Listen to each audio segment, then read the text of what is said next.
নমস্কার বন্ধুরা, আমাদের চ্যানেল ওয়েদার বাংলাতে আপনাদেরকে অনেক অনেক স্বাগত। এবারে প্রবল গতিবেগে ধেয়ে আসছে প্রবল ঘূর্ণিঝড় রিমাল। এটি ওড়িশা উপকূল, দীঘা উপকূল এবং বাংলাদেশ উপকূল অঞ্চলে আছড়ে পড়ার প্রবল সম্ভাবনা রয়েছে এবং যার ফলে সৃষ্টি হতে পারে বন্যা এবং যার ফলে প্রবল বৃষ্টিপাত সৃষ্টি হবে এবং প্রায় 120 থেকে 125 কিলোমিটার বেগে এই ঘূর্ণিঝড়টি ধেয়ে আসতে পারে দুই বাংলা সহ ওড়িশা উপকূলের দিকে। তবে কবে, কখন, কোথায় এই ঘূর্ণিঝড়টি আঘাত আনবে সেই সবটাই বলবো এই বিস্তারিত এই ভিডিওর মধ্যে। ভিডিওটি একদম শেষ অবধি দেখবেন এবং নতুন হলে অবশ্যই সাবস্ক্রাইব করে আমাদের সঙ্গে থাকবেন এবং পাশে থাকা বেল আইকনটি অবশ্যই বাজিয়ে দেবেন।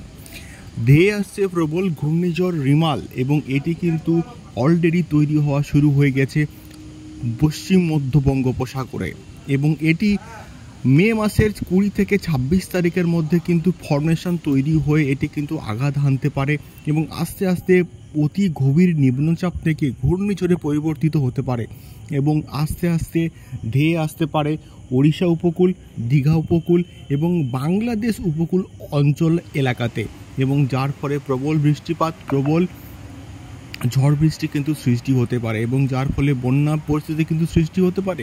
প্রত্যেক বছরই এই সময়টাতে কিন্তু একটি করে ঘূর্ণিঝড় আঘাত হানে এবং এই বছর এই ঘূর্ণিঝড়টি কোথায় আঘাত হানে সেটাই কিন্তু দেখবার মতো বিষয়পত্র হবে এবং তার সঙ্গে সঙ্গে আবহাওয়া দপ্তর কিন্তু এটাও জানিয়েছে আগামী কয়েকদিন তাপপ্রবাহের প্রভাব না থাকলেও এই ঘূর্ণিঝড়টির একটি প্রবল আশঙ্কা রয়েছে। দেখা যায় ঘূর্ণিঝড়টি কবে কোথায় আঘাত হানে এই খবরে আমাদের কিন্তু নজর থাকবে। আপনারা ভিডিওটি একদম শেষ অবধি দেখুন এবং নতুন হলে অবশ্যই সাবস্ক্রাইব করে আমাদের সঙ্গে থাকুন। ধন্যবাদ।